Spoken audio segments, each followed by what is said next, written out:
السلام عليكم ورحمة الله تعالى وبركاته. اليوم إن شاء الله غنقدم لكم تصحيح مباراة الولوج إلى كلية الطب والصيدلة لسنة 2017-2018 جهة الدار البيضاء. اللي نقدر ننصحكم به إن شاء الله أعزائي التلاميذ هو ملي تكونوا دائما في شي مباراة ديال الولوج ديال شي كلية أو ديال شي مدرسة، حاولوا تجاوبوا على أكبر قدر من الأسئلة. يعني شنو؟ يعني ان فوا توصل لشي سؤال ما عرفتيش الجواب ديالو في واحد المده وجيزه، حاول تمر للسؤال اللي من بعد منه. وهذا ما كنقولش بان جميع الاسئله تمر عليهم في حالة ما عرفتيهمش، يعني تعطي راسك الوقت الكافي باش تشوف واش قادر تجاوب على داك السؤال ولا ما قادرش. يعني راه كيبان لك من خلال الشوفه ديالك، تيبان لك واش عندك فكره ولا ما عندكش فكره. حاول تمر للسؤال اللي من بعد. متفقين؟ يلا ونبداو الشرح ديالنا دابا.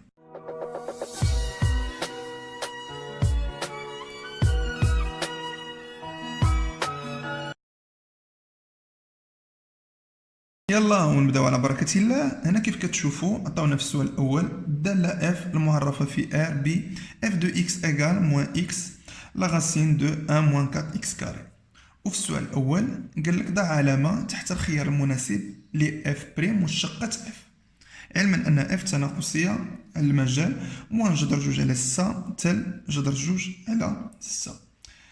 أول حاجة اللي كنلاحظوا بأن اف دو اكس عندي عبارة عن جداء دالتين، يعني خصني نكون عارف مسبقا الشقاق ديال جداء دالتين واش شفتوه في هاد السنة هادي وكذلك في السنة السابقة.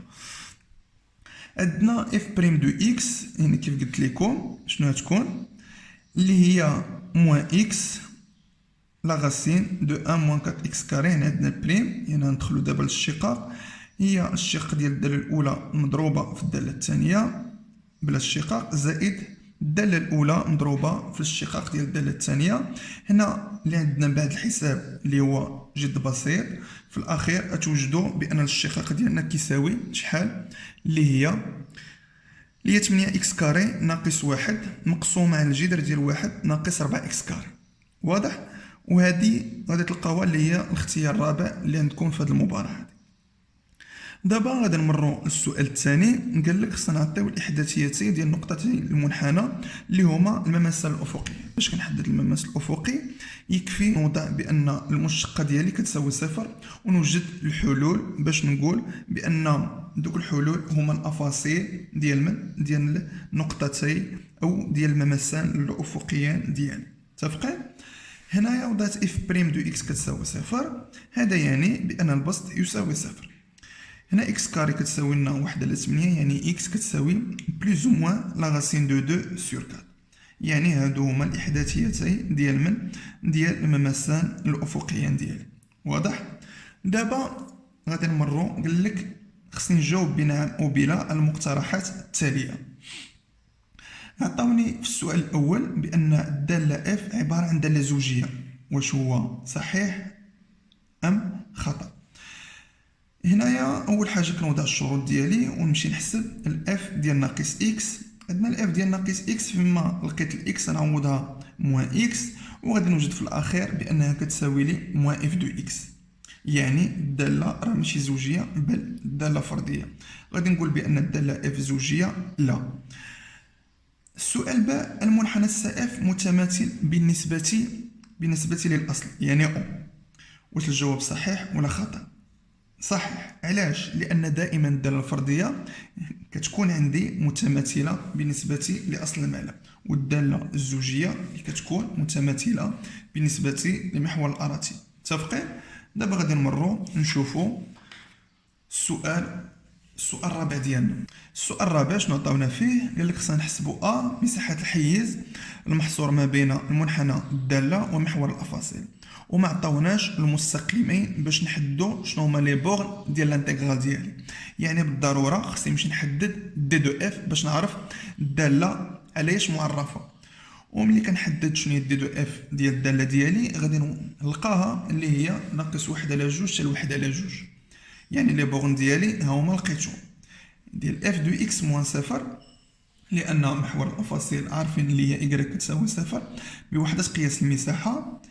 خصني اولا وقبل كل شيء نعرف الاشاره ديال اف دو اكس باش نحيدها من القيمه المطلقه، لان اللي كانت اف دو اكس عندي موجبه غادي تخرج من القيمه المطلقه بدون اي مشكل، ولكن الا كانت سالبه لا تخرج من القيمه المطلقه، خصني نسبقها بالناقص. واضح؟ ولكن باش نعرف عندي هاد الاف دو اكس موجب ولا سالبه خصنا نشوفوا بالضروره هاد الاكس هادي، لان الاكس هي اللي كتحكم. في حاله الا كانت الاكس عندي سالبه فان هاد الكتابه كلها موجبه. علاش؟ لان الجذر عندي موجب، والاكس سالب مع هاد الناقص سالب غادي يولي لي كلشي موجب. ولكن الا كانت عندي الاكس موجبه مع الناقصه تولي سالب وتولي لي هاد الكتابه كامله سالبه. عليها هنايا ارتئيت باش ندخل علاقه شال بالصفر باش نعرف مره الاكس كتكون عندي سالبه على هذا المجال وكتكون عندي موجبه على هذا المجال الاخر. يلا نكملوا. من ناقص واحد على جوج حتى صفر عندي هاد الداله هادي ديالي كامله غادي تكون موجبه، وانا شرحت لكم من قبل علاش. ومن صفر حتى لواحد على جوج هاد الداله غادي تكون سالبه، يعني ملي تخرج غادي نسبق عليها بالناقص، والناقص مع الناقص تولي ليا اللي هي زائد. واضح؟ هنا هذه تخرج بدون اي تغيير، هنا هاد الناقص نسبقها في الاول. هنا كنلاحظ بلي عندي داله مضروبه في داله. في حتى لاحظت الشقاق ديال واحد ناقص 4 اكس كاري، الشق ديال واحد ناقص 4 اكس كاري كتعطينا شحال؟ اللي هي ناقص 8، اللي هي ناقص 8 اكس. وهنايا عندي غير اكس، يعني بالضروره شنو غادي ندير؟ غادي نكتب واحد ناقص 4 اكس كاري اللي هي ناقص 8 اكس، وانا عندي غير اكس، يعني باش يمكن لي نكتب هذه الكتابه خصني نقسم على ناقص 8. نتمنى يكون هادشي واضح. وكذلك في الطرف بنفس الطريقه. وهنا كنشوفوا باللي عندي انا القاعده ديالاش ديال او بريم مضروبه في او على بويسونس ان، بحيث ان اللي هي 1 على 2. يعني شنو غتصبح ليا انا هنايا؟ اجي نكملوا.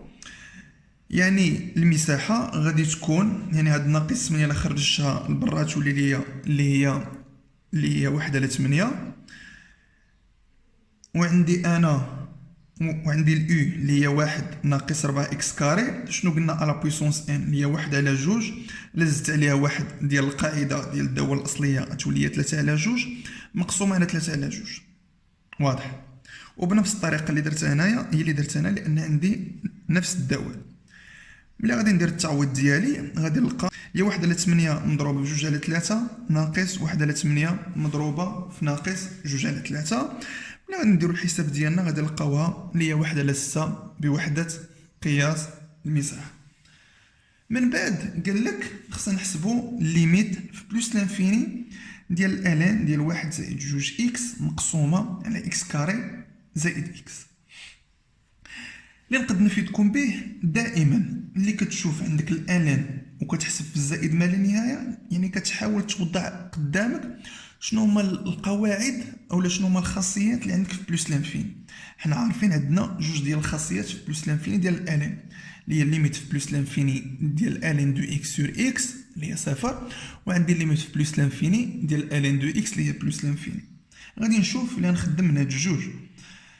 هنايا اللي عندي الالين، يعني الا حسبت في بلس لانفيني ديال هادشي اللي عندي لداخل نلقاه بلس لانفيني، يعني الالين دي بلس لانفيني على بلس لانفيني يعني كيتشابه ليا مع شي حاجه من قبل.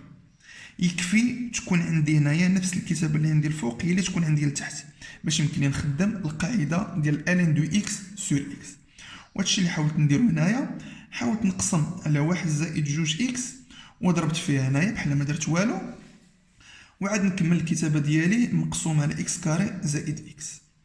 وغادي تصبح لي انا هاد العلاقه هذه اللي هي الالين دو اكس سور اكس. درت التغيير المتغير بان اكس كبيره هي 1 زائد 2 اكس. ملي كتكون اكس صغيره كتقول بلس لانفيني، فان اكس كبيره كتقول بلس لانفيني، ومنه فان الالين دو اكس سور اكس اللي هي صفر. وهنايا بما ان عندي داله جذريه غادي ناخذ الحد اللي عنده اكبر درجه مع الحد اللي عنده اكبر درجه، وغادي نلقى اللي هي ليميت في بلس لانفيني ديال 1 على اكس هي 1 على بلس لانفيني هي صفر، يعني صفر فوا صفر النتيجه غتكون اللي هي صفر. متفقين؟ يلا دابا غادي نمروا نشوفوا السؤال اللي من بعد، اللي هو قال لك بالنسبه للسؤال الثالث خصنا نحسبو لانتيغرال من 2 حتى 3 القيمة المطلقة دو إكس كاري موان 4 إكس بلس 3. يعني بما أني كنشوف القيمة المطلقة خصني بالضرورة نحدد الإشارة ديال هاد المعادلة ديالي. باش نحدد الإشارة بما أنها معادلة من الدرجة الثانية غادي نمشي ندير الدلتا. الدلتا لقيتها موجبة عند جوج الحلول، يعني على المجال 1 3 عارفين بأن هاد المعادلة سالبة، وهنا عندنا جوج كتوجد هنايا، يعني هاد المعادلة راها سالبة على المجال 2 3. يعني ملي نخرج المعادلة من القيمة المطلقة خصني بالضرورة نسبق الناقص من قبل. وانا شنو درت هنا؟ درت المقابل ديال كل حد عندي هنايا. عندي هنا كانت عندي اكس كاري ديتها موان اكس كاري موان 4 اكس هي 4 اكس، وعندي 3 رديتها ناقص 3. وبالنسبه للدوله الاصليه ديال كل حد من هاد الحدود اللي كتعرفوا تلقاوه في الاخيره توجدوا بان الانتغرال ديال القيمه المطلقه دو اكس كاري موان 4 اكس بلس 3 من 2 حتى 3 اللي هي 2 على 3. واضح؟ دابا نمروا للهندسه الفضائيه. شنو عطاونا في الهندسه الفضائيه؟ قال لك نعتبر في الفضاء المنسوب الى معلم متعامد ممنظم المستوى بي المعرف ب x موان 4 y بلس z بلس 2 ايكال 0. وعطاونا الفلكه اس مركزها هي اوميغا 1 9 1، وكتمر هاد الفلكه من نقطه ا ذات الاحداثيه 9 5 2، والمسافه اللي كتفصل ما بين المركز اوميغا والمستوى بي هي 6 جذر 2. وقال لك تقاطع بي مع الفلكه عباره عن دائره. خصنا نحددو شنو هو المركز ديالها وشنو هو الشعاع ديالها. بالنسبه للشعاع ديال الدائره باش نلقاوه خصني اول حاجه نحدد شنو هو الشعاع ديال الفلكه، لان حنا عارفين باش كنلقاو الشعاع ديال الدائره باش نطبق العلاقه خصني بالضروره تكون عندي كمعطيات الشعاع ديال الفلكه. وحنا في المعطيات شنو عطاونا؟ بان الفلكه المركز ديالها اوميغا وكتمر من ا، يعني غادي يكون الشعاع ديال الفلكه مسافه ا اوميغا. بالنسبه للمسافه ا اوميغا هادشي راه معروف كيفاش كتحسبوه، اللي غادي نلقاها في الاخير اللي كتساوي ليا اللي هي 9. يعني يمكن ليا نطبق العلاقه باش نلقى شعاع الدائره اللي هي ار صغيره كتساوي هي لا غاسين دو ار كاري موان دي كاري. بالنسبه لار كاري 81 والدي كاري اللي غتلقاوها اللي هي 72، يعني في الاخير توجدوا ار صغيره اللي هي 3. دابا غادي نمروا للمركز ديال الدائره. باش كنحدد المركز ديال الدائره كيف شفتوا في هذه السنه هذه خصك تحدد التقاطع ما بين المستقيم دلتا اللي كيمر من المركز والعمودي على المستوى، يعني المتجهه المنظميه ديال المستوى غادي تكون هي الموجهه ديال المستقيم ديالي. واضح؟ يعني اول حاجه خصني نحدد التمثيل البارامتري ديال المستقيم ديالي، والتمثيل البارامتري خصو نقطه كيمر منها زائد متجهه موجهه. قلنا المتجهه الموجهه هي المنظميه على المستوى 1 ناقص 4 1، وعندنا النقطه اللي كيمر منها المستقيم هي النقطه اوميغا ذات الاحداثيات 1 9 1. وكنوضع المعادله ديال المستوى ديالي كنعوض فيما بقيت الاكس كنعوضها بواحد زائد تي، والايكغيك 9 ناقص 4 تي، والزد بواحد زائد تي، وفي الاخر كنلقى تي اللي هي 2. وكنمشي نعوض في التمثيل البارامتري وكنلقى بان المركز ديال الدائره هو 3 1 3. واضح؟ دابا غادي نمروا المتتاليات. عطاونا متتاليه معرفه بحدها الاول، وكذلك عطاونا اليو ان بلس 1 كتساوي 1 على جذر 2 لا غاسين دو يو ان كاري بلس 2، وعطاونا في ان معرفه ب يو ان كاري ناقص 2. وقال لك حدد طبيعه المتتاليه في ان وحدد اساسها. يعني باش كنحدد طبيعه المتتاليه خصني بالضروره نحسب في ان زائد 1، وهادشي اللي درت هنايا. في الاخير لقيت في ان زائد 1 كتساوي ليا هي 1 على 2 في ان، يعني في ان متتاليه هندسيه للاساس ديالها هو 1 على 2. من بعد قال لك خصك تلقى شنو هي الليميت في بلس لانفيني ديال في ان، يعني بالضروره خصني نمشي نحسب في ان بدلاله ان. وحنا عارفين في ان بدلاله ان ملي كتكون متتاليه هندسيه هي في ان كتساوي في بي مضروبه في كيو على بويسونس ان موان بي. يلا هنايا خصنا نمشي نحسبوا في زيرو اللي لقاوها اللي هي ناقص 2، وعندي يعني دابا يكفي التعويض. في ان هي ناقص 2 مضروبه في 1 على 2 أس ان، يعني الليميت في ان في بلس لانفيني اللي هو صفر. علاش؟ لان واحد على جوج محصوره ما بين ناقص واحد وواحد، والليميت في بلس لانفيني ديال واحد على جوج على بويسونس ان اللي هي صفر. بالنسبه للسؤال الثالث والاخير قال لك خصك تحسب الليميت في بلس لانفيني ديال يو ان. يعني اول حاجه شنو خصني ندير؟ لنحدد يو ان بدلاله ان. هنا عندنا في ان اللي كتساوي لنا اللي هي يو ان كاري ناقص جوج. لا بغيت يو ان كاري تولي لنا هي في ان زائد جوج، يعني يو ان كتساوي بلوز او موان لا راسين دو في ان بلوس 2. عندنا بلي يو ان بلوس 1 اللي كبر من الصفر، وعندنا الحد الاول كذلك كبر من الصفر، يعني بالضروره تكون هذه اليو ان حتى هي كبر من الصفر.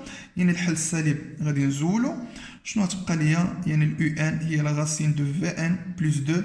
ولقينا من قبل بان الليميت في بلوس لانفيني ديال في ان اللي هي صفر، يعني الليميت في بلوس لانفيني ديال يو ان غتكون هي لا راسين دو 2. نتمنى يكون الشرح واضح ومفهوم بالنسبه لكم. ما حاولتش نديطاي بزاف في الشرح ديالي، لان تبارك الله راه ما يمكنليش نشرح لكم شي حوايج اللي هما بديهيين بالنسبه لكم دابا.